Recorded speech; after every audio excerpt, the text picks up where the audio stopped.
Welcome everyone to episode 317 of Just Joshing. I am your host Joshua Pantelleresco. I write stuff in podcasts too. Today, voiceover actor Jared KJack is my guest.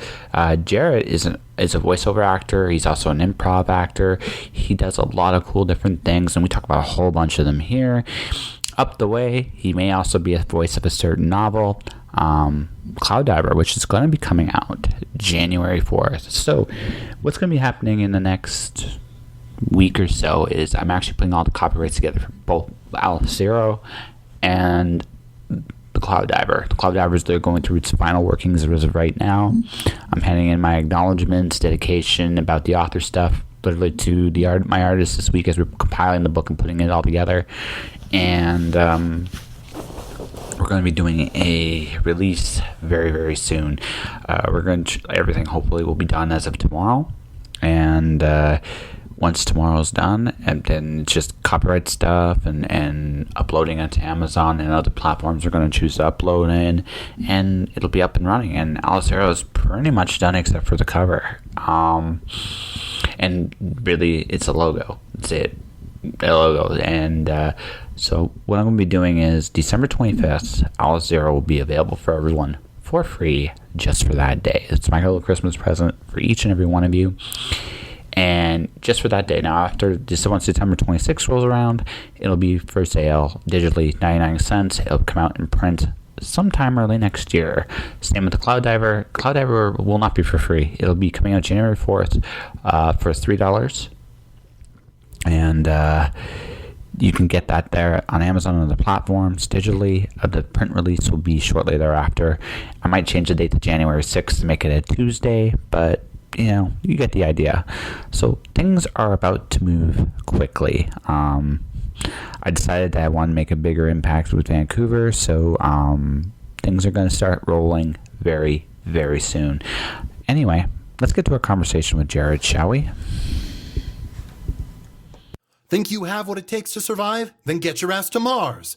Get Your Ass to Mars is the latest simulation sensation courtesy of Indie Imprint. You are pitted against the hostile nature of Mars. Can you survive and pave the way for future colonists? Or will you succumb to the many pitfalls and obstacles in your way? Get Your Ass to Mars, the Dragon Edition, is available now on PC and Steam. Go to indieimprint.com for more details. Yeah, we'll just go from here. No, the thing about Calgary that is, well, I'm originally from Ontario. So that was where I grew up. When I came out here, I didn't know what cold was until I came to Calgary. And then when you see what feels minus 40 feels like for the first time ever, you're like, why did I come here?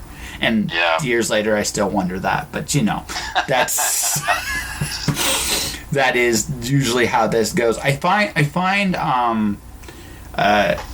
this is a nice city. This really is a nice city, but it's not.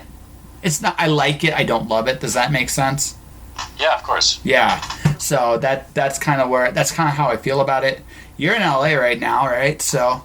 Right. I've lived all over the U.S. I used to do theater. That's how I got my start. So I've been in almost every state that has theater in the U.S. So I've seen my fair share of America, and I definitely feel you when you say, I like it, but I don't love it. Yeah, it totally. I mean, like, you can find good in every place you live. Like, right. My family's from Detroit, so I mean, there's good there, but there's not a lot of. It's not where I want to spend the rest of my life for sure. Right. Then there's like Toronto. How did you? If you don't mind me asking, how did you end up in Calgary? Magic. Life is interesting. So for me, my if you look at the North Canada United States map, it's almost like a triangle. Ontario being the far right side, Calgary being the left side, and I've lived in Phoenix, Arizona as well. So I've lived in both major extremes on the planet. I've lived in very hot and very cold. I've done both. It's almost like you're trying to condition your body like some kind of superhero or something. Pretty much. I am probably the one person on the planet that will not complain about either extreme, because it's just like I've been in both. I'm used to the cold, which, I mean, you never like the cold, but you get used to it. And then, and I know I'm used to it when I go back to Michigan. I can wear just like a hoodie and I'm good. And I'm like damn it, I'm used to it. Fuck. Yeah. Yeah. Yeah. But on the flip side, minus like 30, 45 degrees Celsius or 108, 110, 115 does not bother me either. Wow. Yeah. I am kind of a freak. It works. I can survive anything, and I've learned that personally. So, well, okay. So you said all over the states. So, Yep. so whereabouts? Where are some of the memorable highlights for you?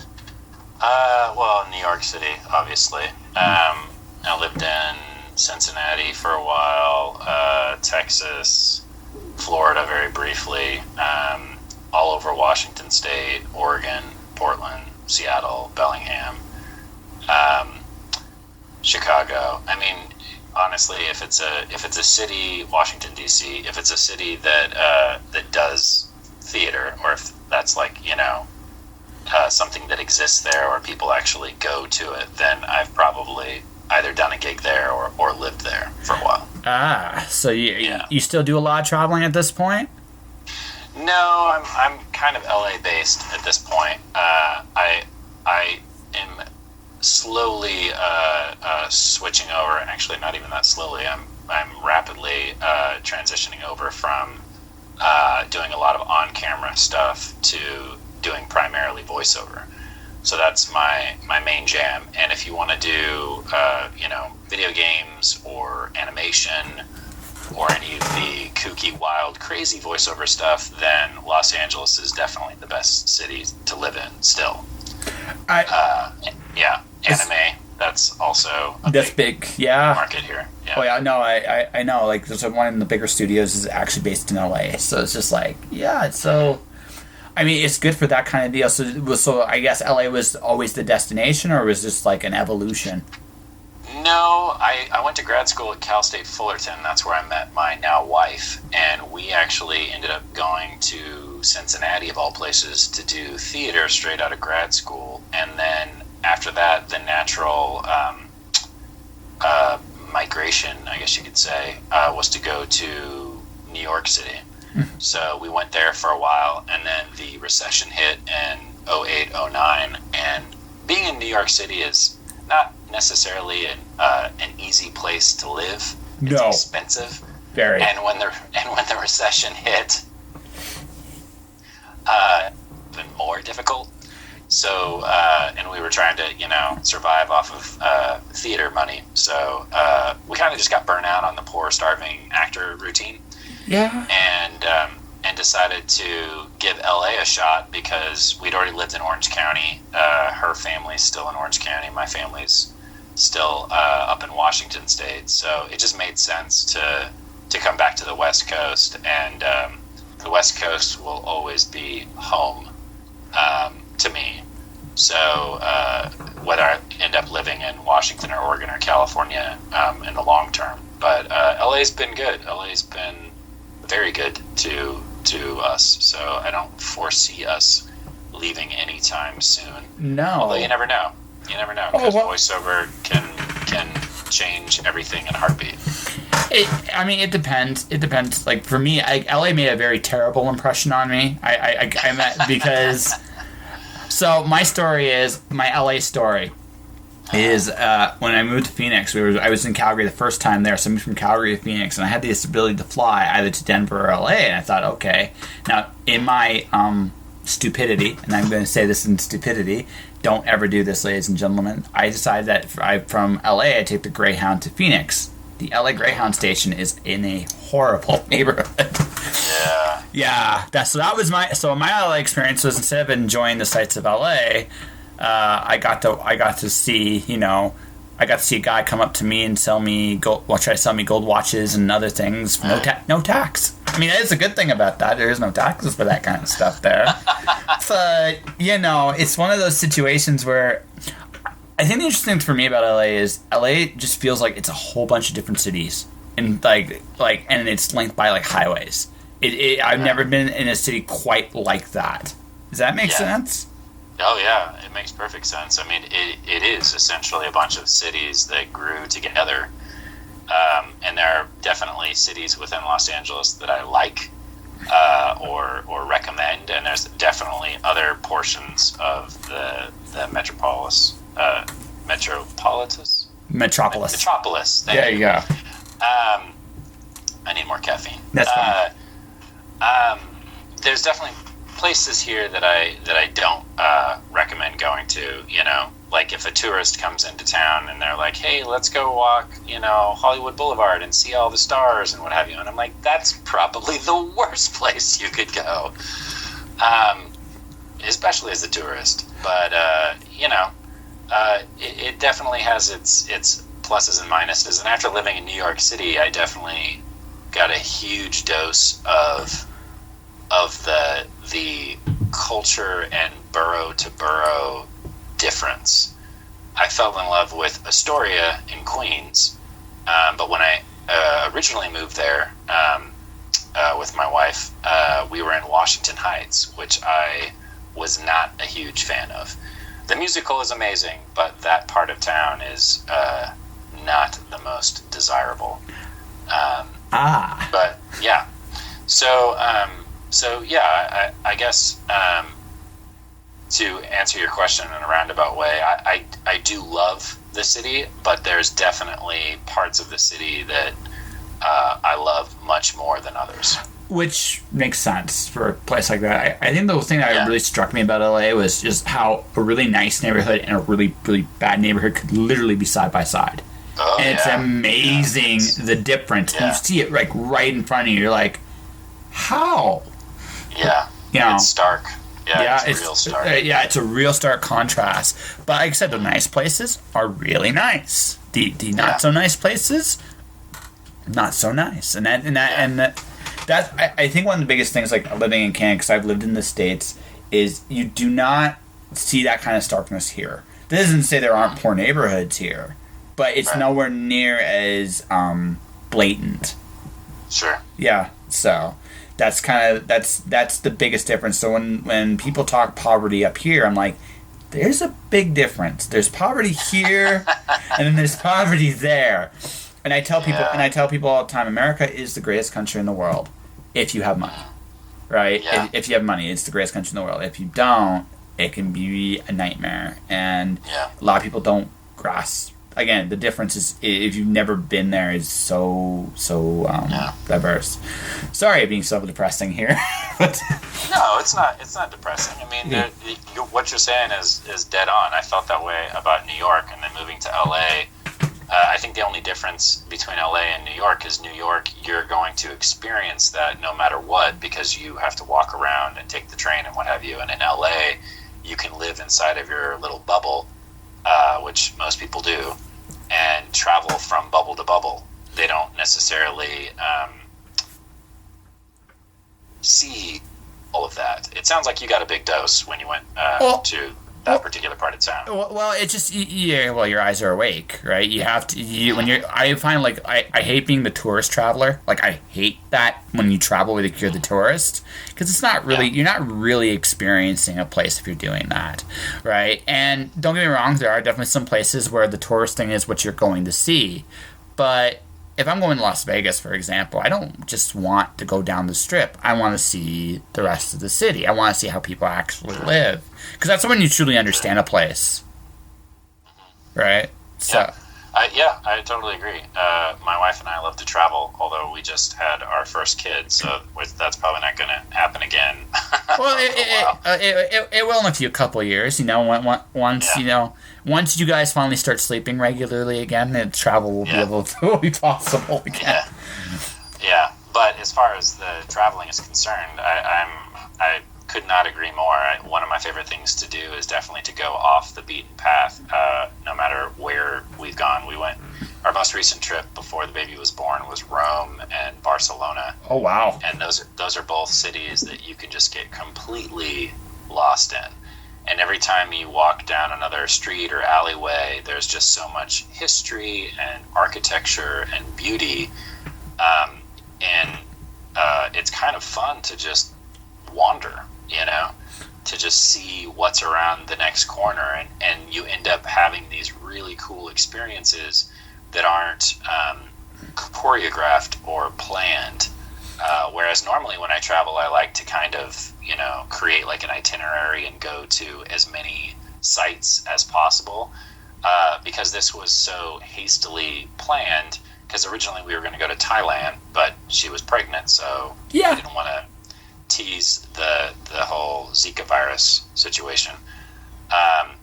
So we went to Rome and Barcelona instead, and like I said, because it was so hastily planned, we just kind of winged it, and we ended up seeing a bunch of really cool things that I think a lot of people miss or skip because they're, too busy just hitting the big sites. Well, yeah, I mean that's like real travel is always, I find, like, but and there's nothing wrong with tourism if that's what you're going for. But I find, like you said, you don't get to eat at the really cool restaurants. You don't get to learn the cool swear words in different languages. You don't get to. It sounds like really strange, but when you actually travel, like, that's the best stuff, because you get more into the head and hearts of the people that live there, and that is such and that is such a better perspective, because then you understand really the place you're in, because these are the people that live there, eat there, grow up there. And when I do still travel from time to time, I like doing that still. Like, the very first thing I do when I go to a new city is, I go, where does everybody go?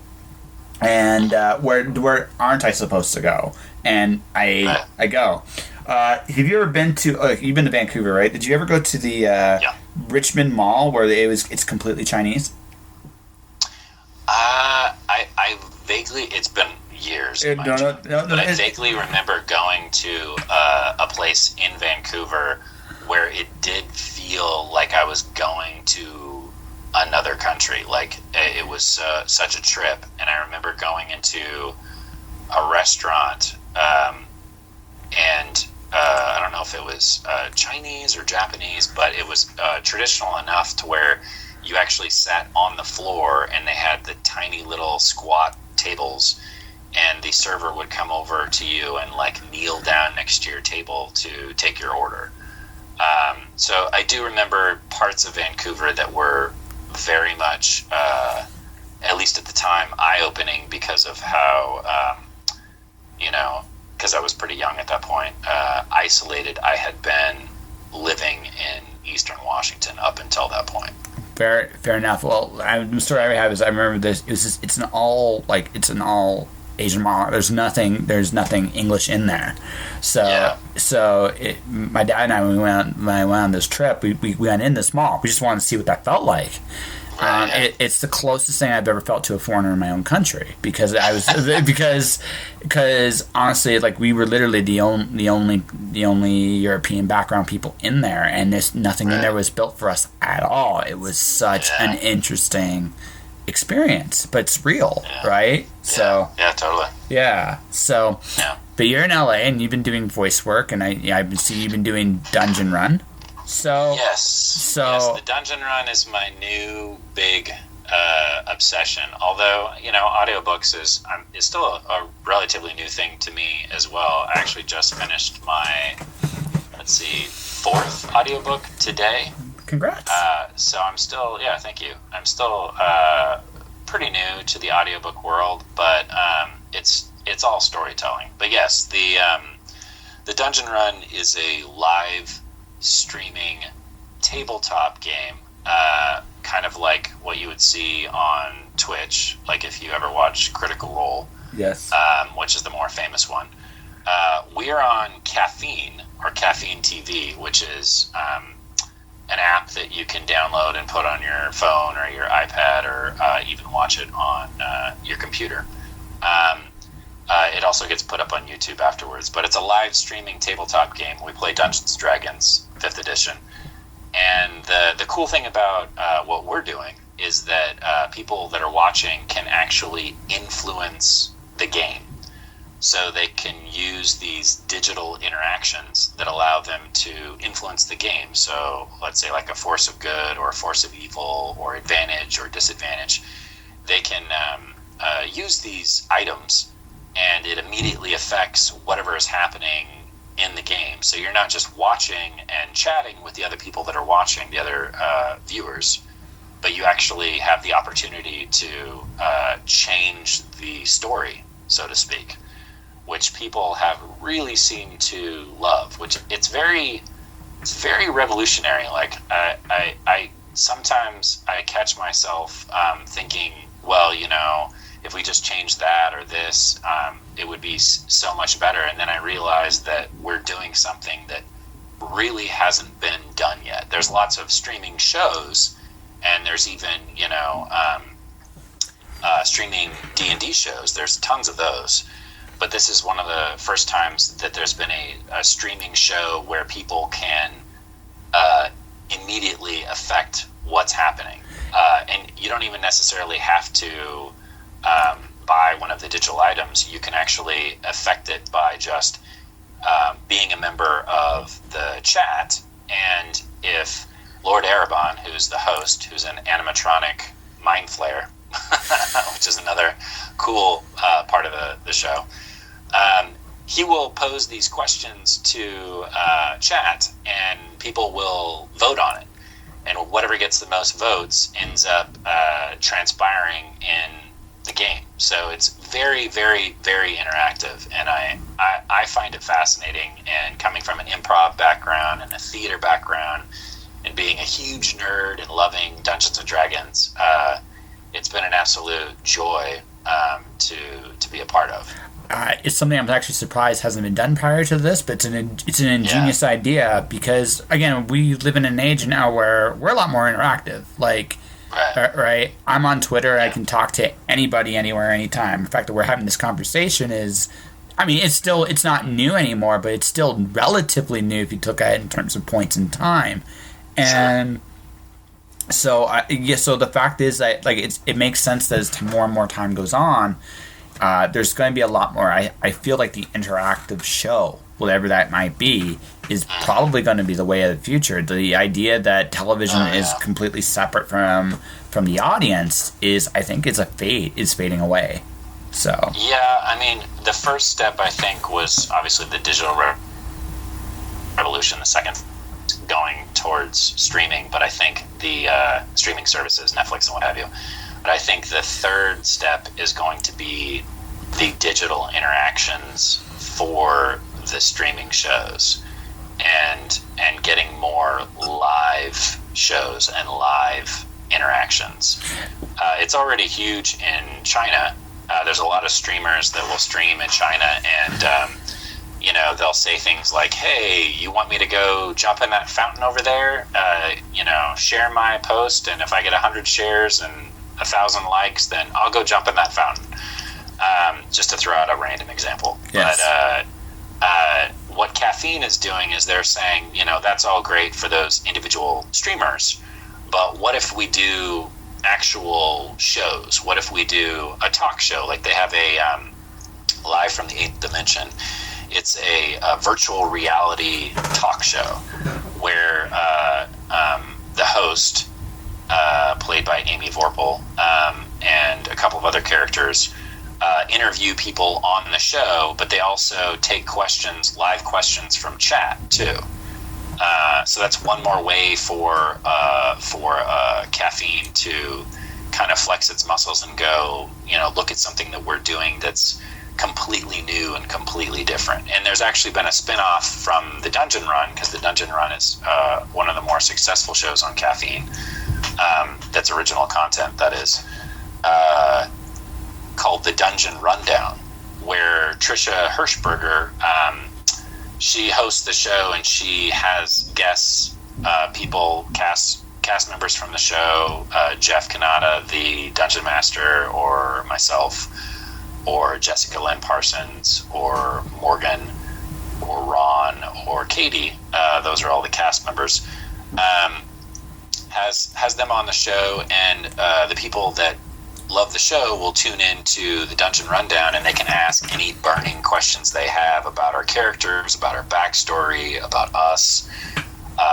And that show just started up, so it's only a matter of time before they start having special guests too, which I'm really excited about, to get some other streamers or social media people on there to talk about, nerd stuff, Dungeons and Dragons and Caffeine and streaming and what that means to them. But I think it's going to be a little bit different for most of those people when they get on the show and they have these random people in chat asking whatever they feel like asking, and then Trisha gets to, hardball throw that question at them. I think unless you're used to live theater or improv, it takes a little getting used to. But I love it. Well, see, for me, that's one of the reasons why I thoroughly enjoy doing interviews is I'll get curveballs every so often, right? So I have to think on my feet a little bit when I'm chatting. But I mean, yeah, as an improv, like I've always tend to think that improv's very underrated because it's really about how quick thinking you are in constructing your story, which is, I think a very underutilized skill because everything we've done for a very long time, if you look at media, is there's always a lot of manufacturing. But the cool thing about improv is it's on the fly. I just was interviewing someone today that has a theater background, and he talks about how he loves performing theater because it never goes completely the way you plan it. And the people that are doing this have to sometimes solve problems as you go, and that's such a neat skill as aspect that maybe has been lost in television that is coming back in a very big way because people love performances, and the fact that you have a platform like a construct like Dungeons and Dragons to play these improvisations out. It's always neat to see how an audience reacts to certain things. So yeah. It provides a structure and rules, but we frequently homebrew a ton of stuff to keep it free-flowing so that the story never screeches to a halt and it doesn't turn into, flipping through rule books to make sure that we got it right. Jeff is a podcaster, and he also is a live host. And he's an amazing dungeon master. He spins these tales and plays these characters and switches from character to character and voice to voice flawlessly. But the greatest thing about Jeff is because he's got that live host background. When he's storytelling, he has a very good feel of when a beat starts and ends. So there isn't any dead air. There's always something happening, something going on, something flowing. And we actually went through a casting process for the show too, where we all auditioned, and the final group that they put together ended up being the cast of the show.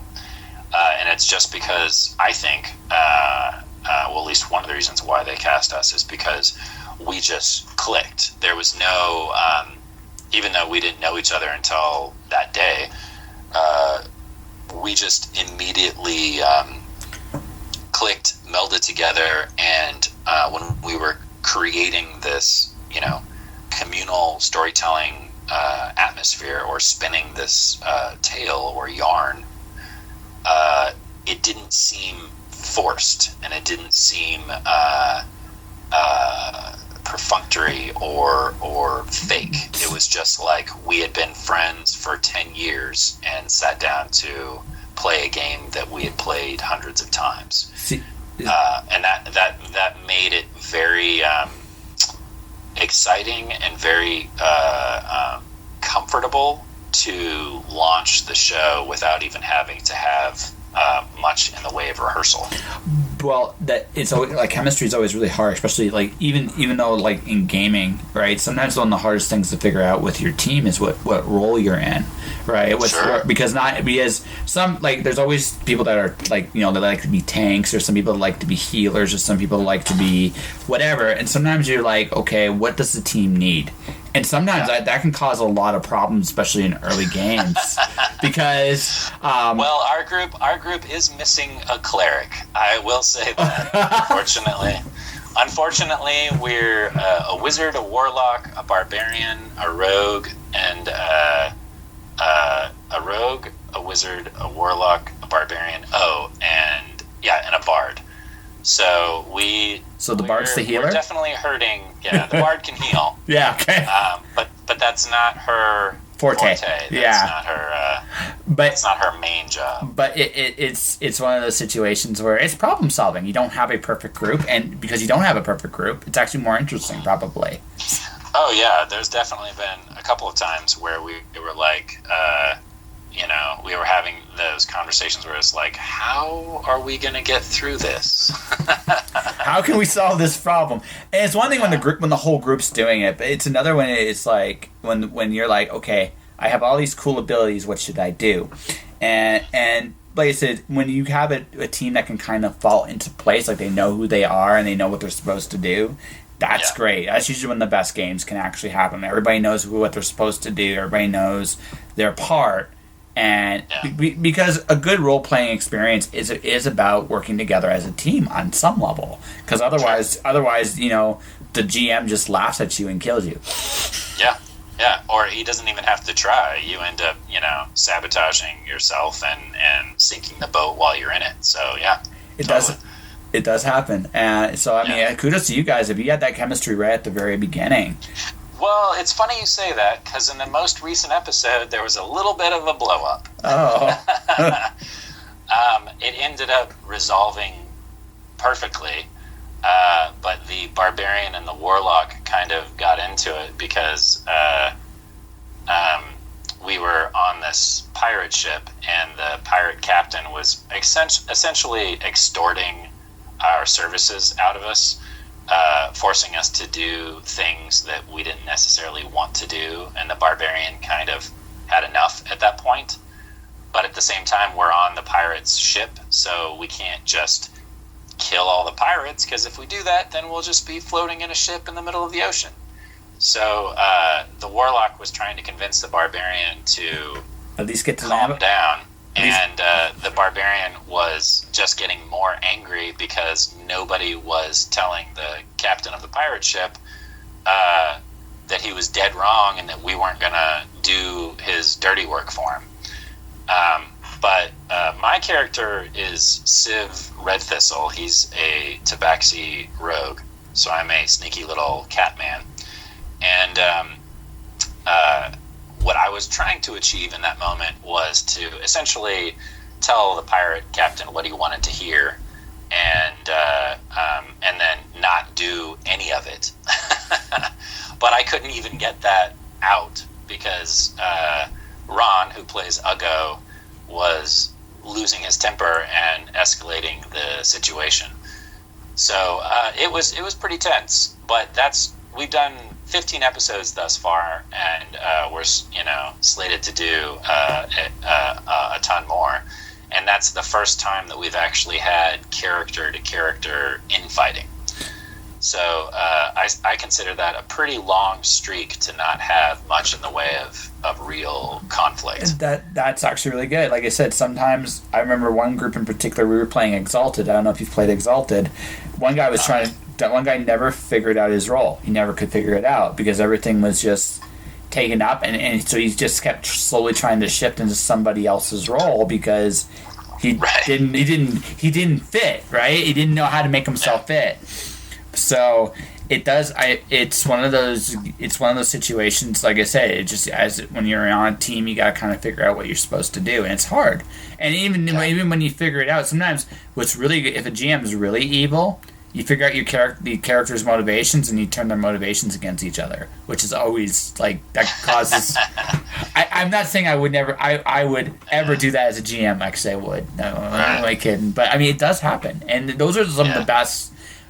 Those are some of the best things. Some of the best conflicts are sometimes inside the team, but obviously you got to deal with whatever the obstacle is in front of you, whether it's another powerful wizard, whether it's a dragon, whatever it is, right? So. Jeff's done a pretty good job of raising the stakes and making our quest pretty significant, and making the challenge pretty significant. And he actually does a great job of raising the stakes and making it more challenging every episode.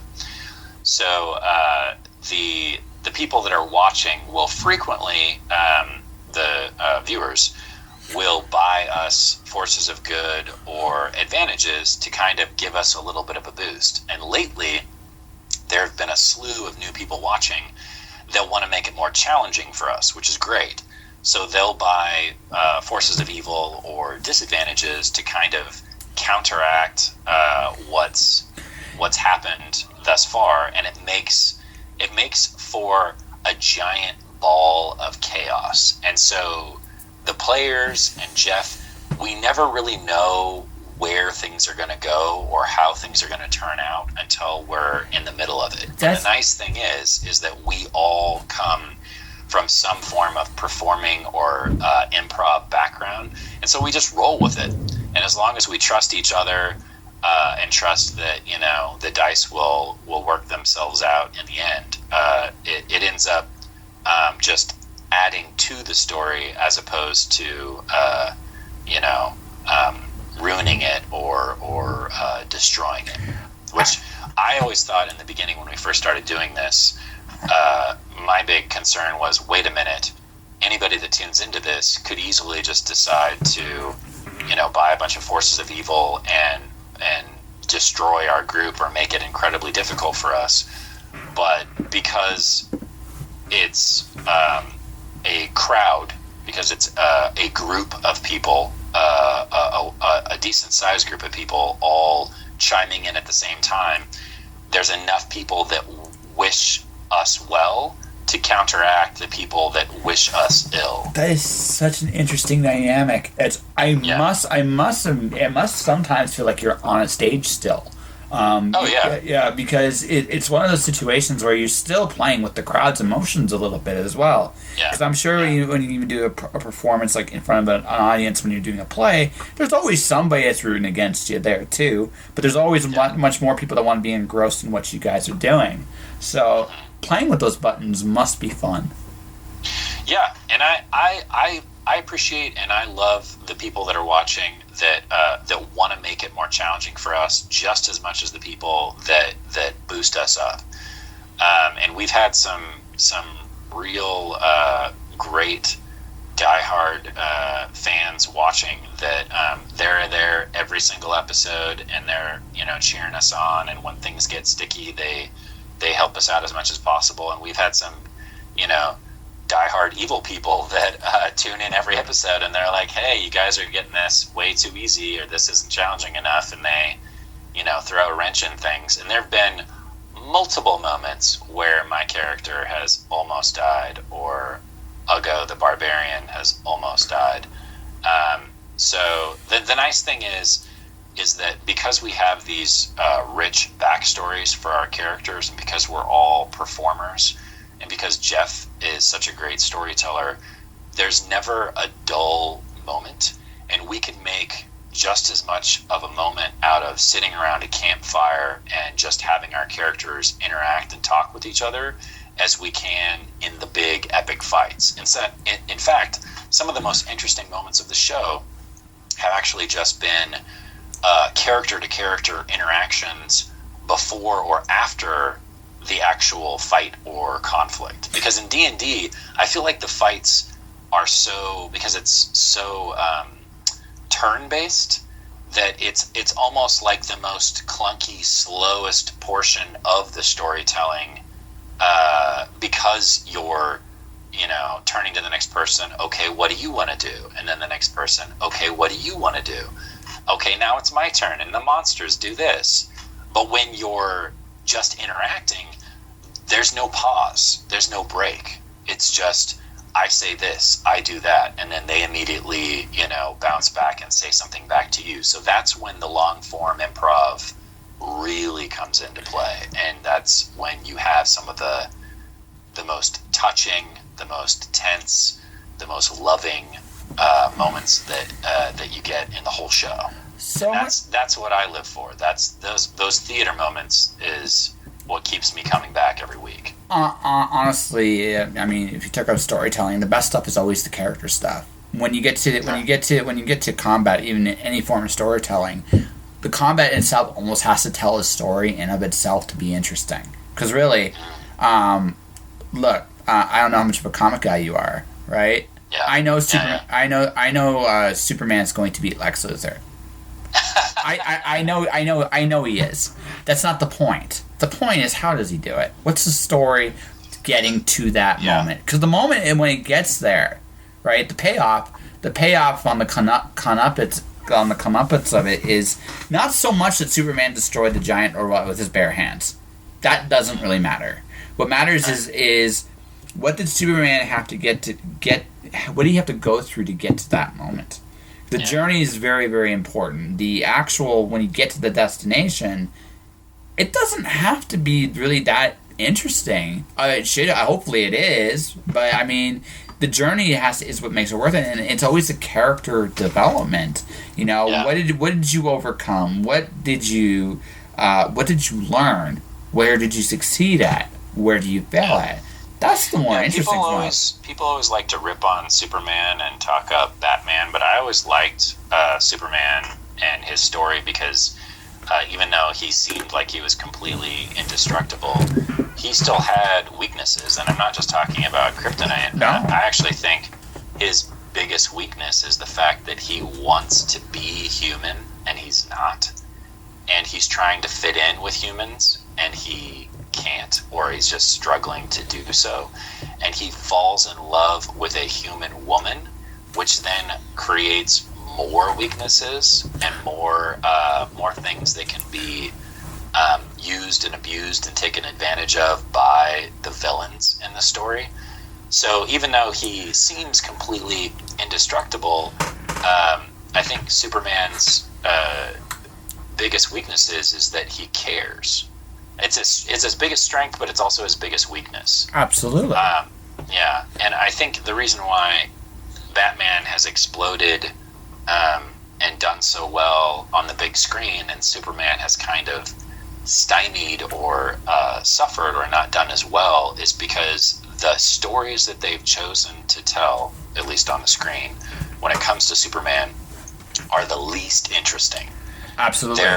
They're the giant epic battles where he's fighting another alien that's supposedly as strong as him, or he's battling with Lex Luthor, but Lex Luthor doesn't really do anything that's all that interesting to mess with Superman other than maybe acquire kryptonite. And it's like, no, you misunderstand. The biggest test for Superman is if he's, standing there and 100 yards away is, or more than 100 yards, 2 football fields away is somebody holding a gun to a person's head, and that person is demanding that Superman go away, or he'll blow that person's brains out, or whatever.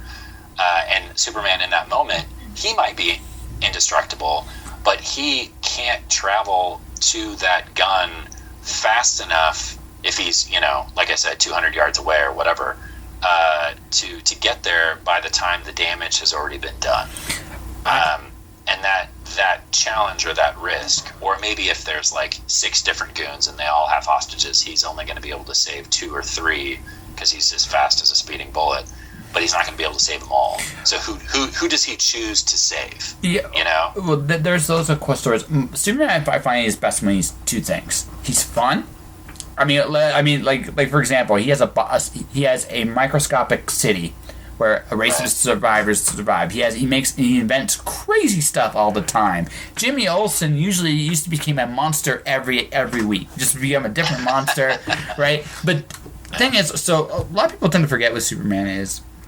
Superman is a kid's wish, essentially, and so his stuff should be fun because again, it's not. For him, it's never really about his physical well-being. I mean, anything that can kill him, well, I mean, obviously it can kill us too, but I mean, it's much more interesting when, again, like something you point out, he has to make some really hard moral choices, or is challenged on his convictions and beliefs in interesting ways. Those are the best serious Superman stories. But the ones that, but you can go that route, or you can have fun. You can have fun, like because he is, again. He's a guy that can bullets bounce off of. He's a guy that can fly. I mean, he sounds like a kid's dream. So why not write like stories where he is that kid's dream? You know what? That's fantastic, right? Yeah. Right? Batman. The reason why Batman works is Batman. You can put him in any situation. That's the reason Batman works, right? Yeah. He can fight space aliens in the 30th century. or he can beat up a bank robber, and he's good in either story. I don't think Superman's that interesting when he's fighting a bank robber. The psychedelic alien from the 30th century, maybe, but the bank robber, right? The bank robber, not so much, because it's not a thing. Like the thing about like you look at Superman or Wonder Woman, or they're not as elastic. You can't tell the same stories that you could with Batman, just because Batman is a human being and he has more risk. But that all said, when Superman's done right, man, he's actually freaking cool, right? Yeah. So. Yeah, it'd be interesting that you have good points there. It'd be interesting to see Superman in a Guardians of the Galaxy style. Oh, it'd be awesome. Yeah, no, it would work. Just because, obviously, it'd be a tough crossover because we're talking Marvel and DC. But in the DC equivalent of Guardians of the Galaxy, whatever that is, it'd be interesting to see Superman in that situation, because I think you're right. I think there would be a giant amount of hilarity that would ensue, just because he would be such a fish out of water, or have such a hard time, with the whips and the silly situations that the Guardians get themselves into. I'm not surprised that franchise has blown up the way it has, because even though those heroes aren't as badass or as powerful as X-Men or whatever, I definitely think that the character quirks and the silliness allows them to go the full spectrum of comedy to tragedy, or drama to slapstick. Like they get the full spectrum of paint on the paintbrush, whereas a lot of these other superhero type movies or comic book movies, it's you got your choice of, I don't know, pastels, and that's it. Well, it's not as flexible. Do you know why Guardians works? To me, this is why it works. It's Indiana Jones in space. That's why it works, right? Because because look, our favorite stuff, the stuff that I love Star Trek, but I know why Star Wars is generally more popular. It's not because Star Trek isn't a good series or a smart series, but Star Wars is just fun, right? I mean, you got giant swords and giant death-destroying things. You got fighting in space, and you got heists. You have crazy stuff going on everywhere. It's fun.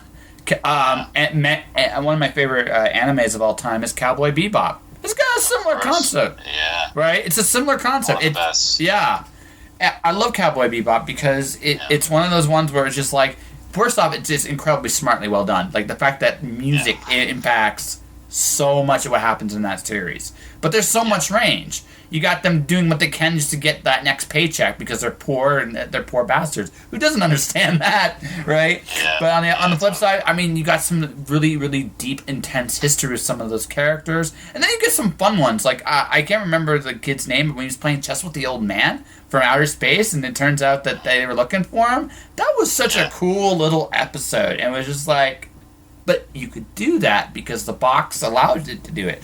Guardians works because you can go in like a zillion different directions with each character. Although I am curious what they're going to do with 3 because Star-Lord's story is pretty much done. They don't need to... I kind of hope that they start to expand out and branch off into other people's storylines more, because I definitely think that I agree with you. They've kind of beat that one into the dirt, and they don't necessarily need it to be the main focus anymore. No, I sincerely hope not. I'm hoping it. Nebula has become one of my favorite characters in there. She's very interesting. Sure. Right? But I would love to see them focus more on Mantis and Drax and Rocket Raccoon. Rocket has such a cool story that they haven't touched yet, and that would be really neat to see. So yeah, I mean, they could totally do an entire spin-off of Rocket and Groot just adventuring off on their own. Absolutely. I mean, that's the beautiful thing about that. Again, the elasticity of it. It's Indy in space. That's what it is. It's basically a bunch of. One Sunday they're good guys, and the other day they're pirates, and they totally fit because honestly, that's their line of work, right? So Yeah. So you're having fun with D&D. I was going to ask this: how much of the backstory did you craft for your D&D character in Dungeon Run? I did quite a bit because that's one of the most the part that I love about D&D the most. And I do a lot of dungeon mastering or DMing myself as well in real life, is creating the characters. So I'll spend hours combing over the books and coming up with ideas and different concepts and trying to find backstories and I definitely feel like 5th edition is grown by leaps and bounds, especially compared to 4th edition, which was nobody liked 4th edition. Yeah. No, nobody liked it. I definitely think they finally started to get what people love about Dungeons and Dragons, which is and what gets people to come back week after week is the story, is the backstory, is the character growth, everybody wants to have that Hobbit or Lord of the Rings epic story that involves their character that they created from level 1 or level 0 in some cases, and turn them into this mighty adventurer who saves the world or an entire civilization or what have you. So for me, when I'm getting ready for a game, the most exciting part for me is creating that character, the backstory, the motivation behind why they are an adventurer, what they want to achieve out of becoming an adventurer, what their strengths are, but also what their vices and their weaknesses are, because I feel like all great heroes need to have some kind of vice or weakness. And I've given Civ, my Tabaxi rogue, a handful of different vices. But what's interesting after all of that creation is done is then you sit down with your game master, in this case Jeff, and you go, okay, this is what I'm thinking. Does this fit into your world? How does this fit into your world? And then he gets to put in his 2 cents. And that can completely change or maybe just slightly alter what you've come up with thus far. And what you've come up with could also completely change or slightly alter his world. And because he wanted this world to be a world that is just as much our creation as it is his, I immediately had 100 questions for him, and he had 100 questions for me, and we sat down over ramen one day and just hashed all this stuff out. And then we started actually playing with the group. And what's funny is out of that, soup base, we'll say, to keep the analogy going, we started adding our different ingredients, and the other players were their own ingredient, and I was my own ingredient, and Jeff mixed all those things together in the story, and now it's starting to become something completely different than what it was when it started, and my character even is now something not completely different, but just a completely different shade of what he originally was. And that's not only because he's been leveling up and is now like a level 5 swashbuckler rogue, but also because the other player characters have affected him deeply, and he's now decided to change, or he wants to change for the better. He doesn't want to be the shady, underhanded, backstabbing person that he was. Now he wants to do something good. He wants to make a difference. And so that shift has really been just a juicy thing for me to sink my teeth into, not only as a storyteller, but as an improviser, as an actor, as a player, and as somebody who's a part of this storytelling team, if that makes sense. It sounds like you have a great collaboration all the way around, and I'm sure the conversation you had with your GM is one the other players also do all the time. It's probably not a very uncommon thing to look at a situation and go, would my character do this, this, this, and this, and you know, some of the best stuff happens from collaborations because you don't see everything. As much as I enjoy my novels, and those are like my own little private little personal worlds, when I do like comics, I love the fact that my artists will point out things I didn't consider. Have you thought about this?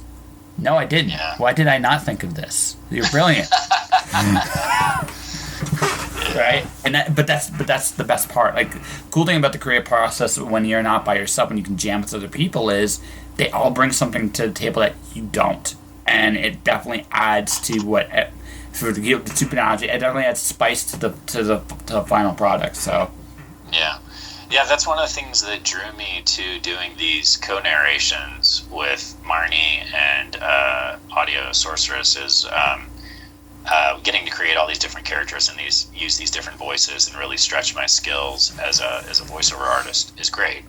But I also really like to listen to the final product because I feel like audiobooks are kind of just as much as D&D is in its golden renaissance right now. I feel like audiobooks has definitely hit their stride as well, because people have started to finally figure out, if I have a male actor or a female actor or at least two performers, let's say, whether they're male or female or two females or two males, doesn't really matter. But when you have them bouncing off each other and flowing back and forth, even if one of them is doing the primary narration and also maybe like the lead character voice, and the other person's doing all the support characters, listening to those audiobooks reminds me of old school radio plays, which reminds me of theater, which tells the story in a very live way. You feel like you're there and you feel engaged, as opposed to just one person talking at you. And don't get me wrong, there's definitely some audiobooks out there that are phenomenal that are narrated by one person who's a jack of all trades and can do 100 different voices, whether they be male or female, and those are still fun. But there's something to be said for audiobooks where they cast maybe even multiple people and have a wide range of voices and personalities. And again, it's just like that soup analogy I had earlier, just throwing their ingredients into the pot, and you end up creating this delicious stew that would be completely impossible to give birth to if it was just one person. I am very curious to see what voices you come up with for some of the characters in my novel. Because yes, I heard there was a unicorn involved. Yes, there's a unicorn that farts rainbows and talks in wingdings. Nice. Yes. Sounds perfect. I also have a zombie mobster. Says only one word. Yeah. Over and over again. It was definitely a lot of fun to put together. From my end, I'm very, very curious to see where what some of the things are going to be like when it gets to the very end, because it's the Matrix meets Indiana Jones is basically my novel. So there's definitely parts of it that kind of feel like a video game. So it's going to be really interesting to see what is kind of being developed here, and I even have ideas kind of like for books 2, 3, and 4 how to evolve the audio evolution of the series as well. So, because again, we're in this wonderful era where a lot of things are possible that have not been tried yet, and it'd be very fun. I have no fear of failing spectacularly. So so it's just one of those situations where it's like let's see what happens, and we'll see where things go from there. What's been your favorite one so far of all the audios you've done? Well, I've done a ton of romance thus far, and that's just because Marnie reached out to me because she knew I was a voiceover actor, and we actually met each other doing theater years ago. And she knew that I did voiceover, and she's like, "Hey, are you interested in doing audiobooks?" And I've always been interested, but I've always just been so busy with either on camera or voiceover that I hadn't really pursued it. And I always thought it was one of those things where to be able to do it, you really needed to just focus on audiobooks. Like, you can't do audiobooks and other things, and that's completely wrong, and couldn't be further from the truth. But when she reached out to me, she's like, "Hey, I think you have a great voice for this. I don't know if you're interested in it or not, but let me know." And that first book just happened to be romance, and that went over so well, and the writers loved my voice so much that they just ended up sharing my work with, and Marnie, who's, practically an agent for me at this point, shares my work to these other writers. And of course, those are other romance writers because they, that's, just where she went first. And so I ended up just, for the rest of this year, I'm booked on tons and tons of romance. And it's funny because I always thought of myself as being perfect for sci-fi and fantasy because of my background of being a huge nerd and loving comic books and being into D&D and loving sci-fi and sci-fi movies. So I just assumed that was going to be my bread and butter. But what's ended up happening, because my start was in romance, is that I've done primarily romance thus far, and I'm scheduled to do primarily romance. So it's actually going to be really exciting for me to work on your book, since it's, more of that sci-fi fantasy rather than romance. That being said, I have noticed that the audiobooks that I'm currently working on are almost cross genre. Because the first one was sort of like a Fast and the Furious meets, I don't know, Clueless. And yikes! Fun, but yikes. What's that? Fun, but yikes! I just had that in my head. So, wow, yeah. That voice! Wow. Yeah, it's interesting. Yeah. But it's actually it's got some secret spy stuff as well, which is the part of it that I cling to and enjoy the most.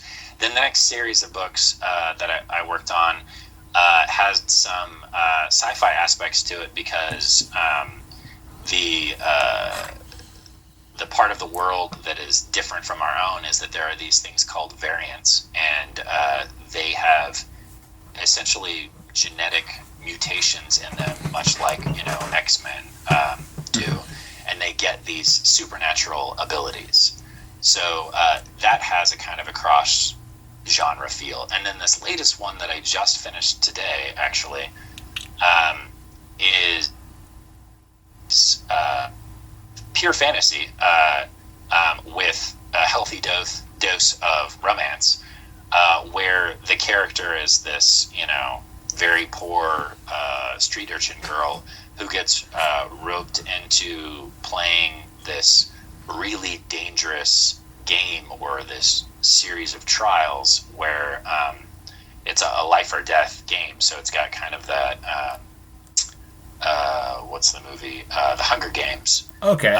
Bent to it, as well as romance, as well as fantasy, because magic exists. It's incredibly rare, but it exists in this world. So even though I'm doing primarily romance, they each have their own spin on it and their own flavor. So it's been refreshing to work on each of them because it doesn't feel like your straightforward, I don't know, young adult teen romance where it's just like kids in high school struggling with, coming of age stuff, which I think would be fun to do one book in that category, but I would definitely be much more drawn towards these books or other genres that are, straight up horror or straight up sci-fi or straight up fantasy. You like range. Yeah, you like range. You I definitely don't want to get pegged into one genre, and that's what I told Marnie the last time we spoke on the phone. Is I was like, look, I'll keep working because I want to work. Period. But if you can get me involved in some variety of projects, that's when I get excited, because it's like playing different characters and dragons, Ooh, this one I get to be the rogue, and next time I'll get to be the druid, and maybe the time after that I'm a paladin.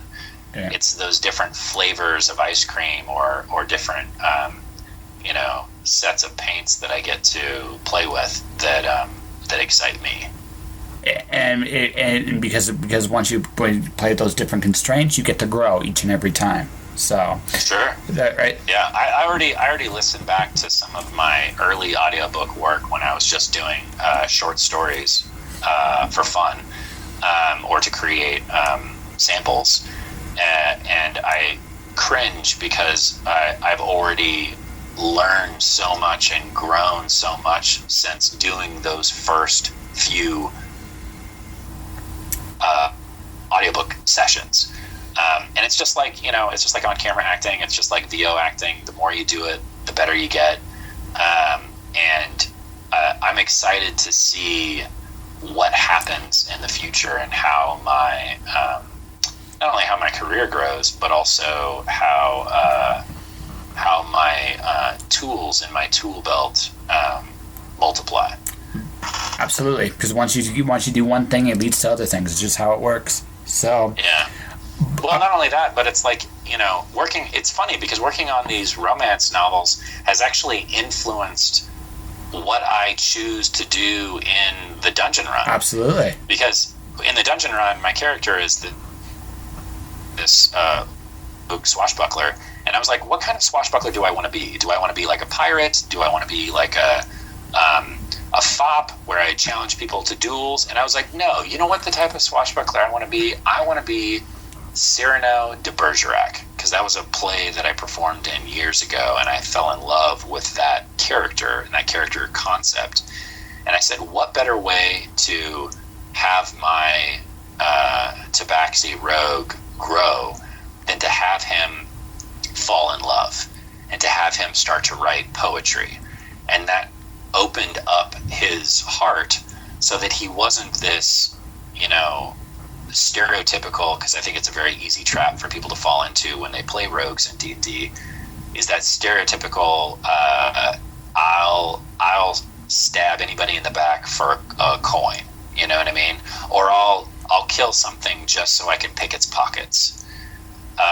And having this complete, almost like alter ego or alternate personality has really been a fun thing to explore, and it's totally changed my relationship with the other player characters, because the person that I have fallen in love with was the person that pulled me out of my cursed funk, and that was Lily Dumblestuck, and that's the cute little beach gnome that Katie Michaels plays in the show.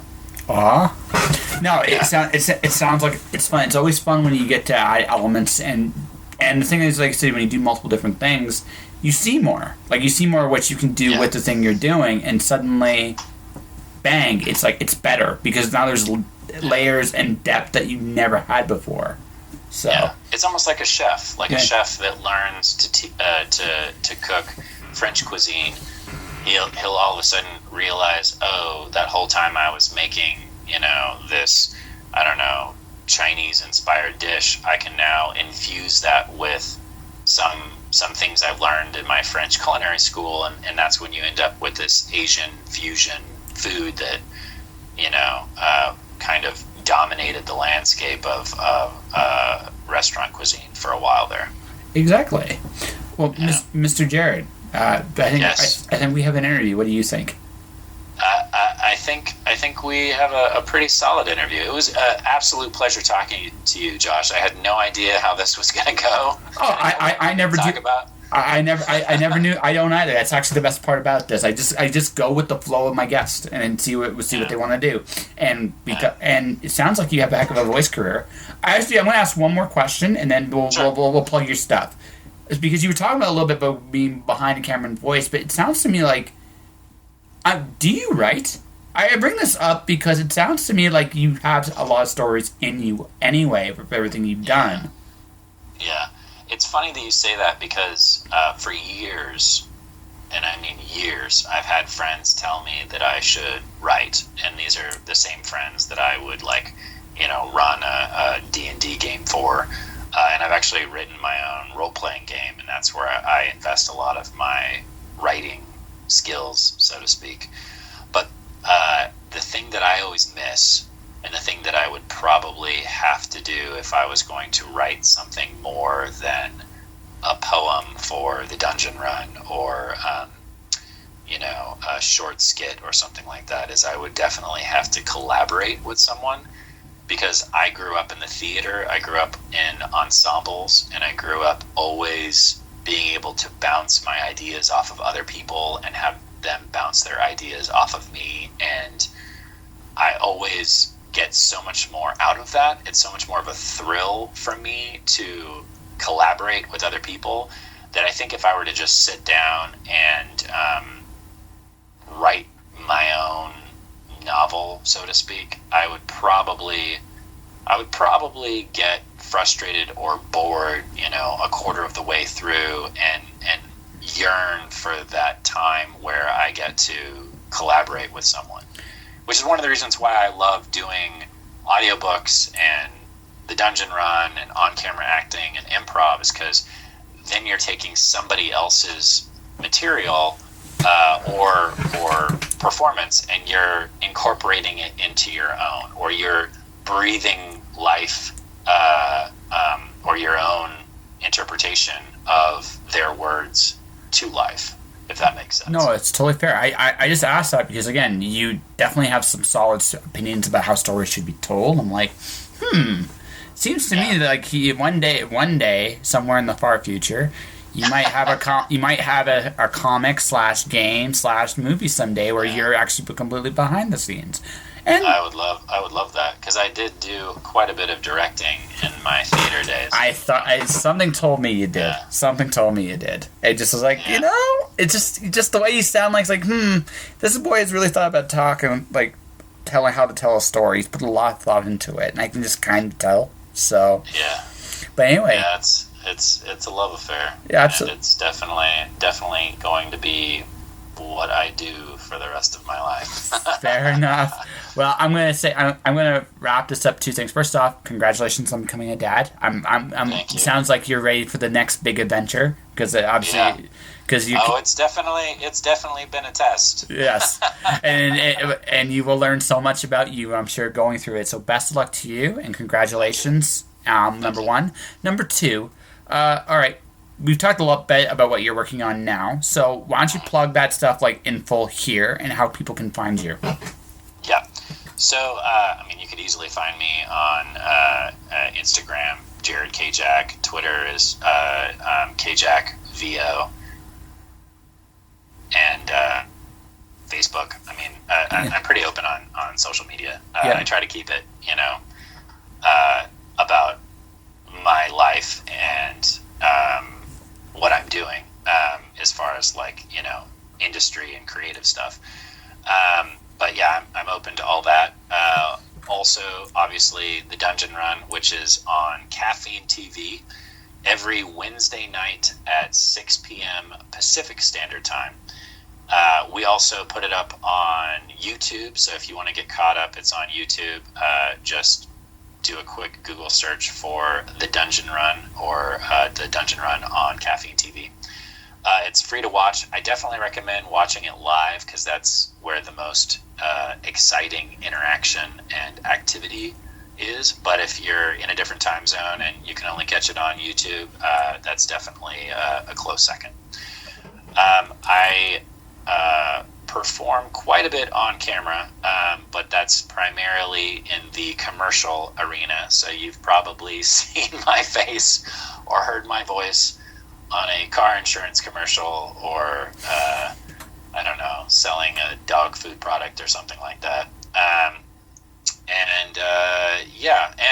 There's quite a few audiobooks hitting the market soon. I just finished one today called actually the one I just finished is Variant Lost, and that's going to be coming out soon because they just got that mastered. It just has to be approved. And then the other one that I just finished recording today and submitted is Royal Trials, and those are already up in digital form on Amazon. But the Audible version will be coming to you soon. Fair enough. This episode of Just Joshing is sponsored by Indie Imprint. Indie Imprint supports creators by creators. Whether you are writing a book or creating a video game, Indie Imprint works with its clients to produce, edit, and present their projects to the world. For more information, check out their website at www.indieimprint.com.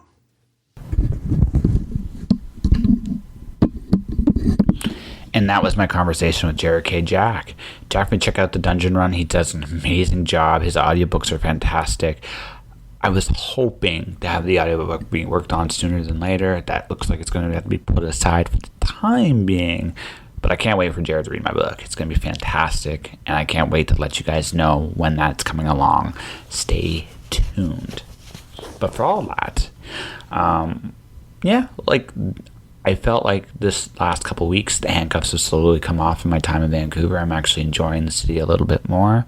Today I'm going to be out and about pretty much the whole day. This is pretty much the last thing I have to do, at least until the evening. I'm going to be working on a zillion stuff all day, all the time. It's going to be a crazy day.